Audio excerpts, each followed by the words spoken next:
Well, I've been working in the garage tonight, just kind of check out some parts I have kicking around, playing with some trim I have, and I was pulling out some parts, and I grabbed something. Let me show you something, because I picked up this part and I immediately stopped what I was doing. Something jumped right out at me on this part, and I had to go down the Mopar early A-body rabbit hole of geeky weirdness, okay? Bear with me, hang on.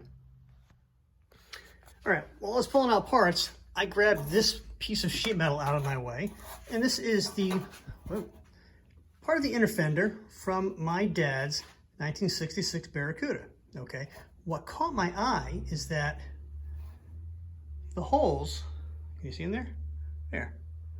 The holes for the Certicard holder are on the top of the fender. Now, my 66, the holes are on the side of the inner fender. So that's just like, okay, what's going on here, right? They're both 1966 cars. So the first thing I did was check to see if there's a lot stamp number, and there is. Oh, let me flip this over, and that's NM391. You can see, maybe you can see it there. Maybe not. Anyway,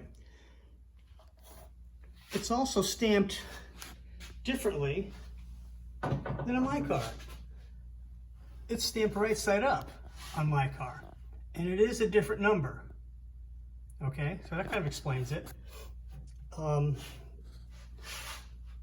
both cars were built, I should say they were assembled at Dodge, Maine, Hamtramck, right? Both 1966 models. Let me come around here slowly so I don't give you guys vertigo. All right.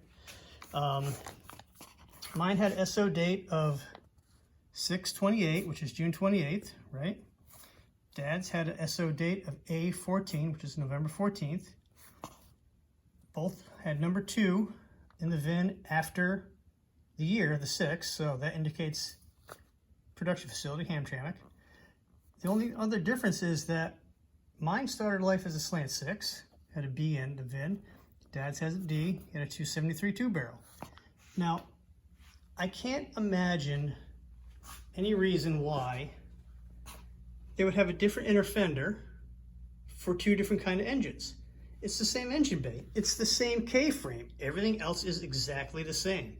So why would they do that? No, seriously, I have no clue. The lot numbers are different, so that explains why the holes are punched in different spots for the Certicard holder. But why put it in a different spot for a slant 6 versus a V8? I mean, his car wasn't a Commando, it wasn't a Formula S. It was just a two-barrel, 273, automatic, column shift.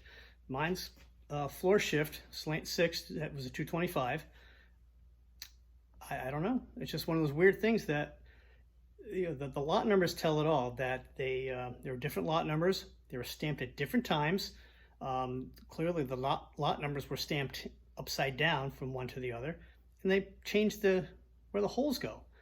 Now, both cars are late production cars. Mine's kind of like middle of the year. His was a little further off in the year. Maybe that has something to do with it. Somewhere around that time frame, the scheduled production dates were so far off that the newer lot numbers in Dad's car, they put the Certicard up on the fender as opposed to on the side of the inner fender. I don't know, maybe salesmen thought it was easier for them to reach in and grab it instead of having to reach into a dirty engine compartment to grab it out for the warranty stuff. So that was my last 45 minutes of my life. I figured I'd share that with you folks. Just another one of those weird geeky things that we deal with on these early A-bodies. When you see something that's different, I mean, who'd have thunk it, right? Anyway, thanks for watching. Y'all have a good night.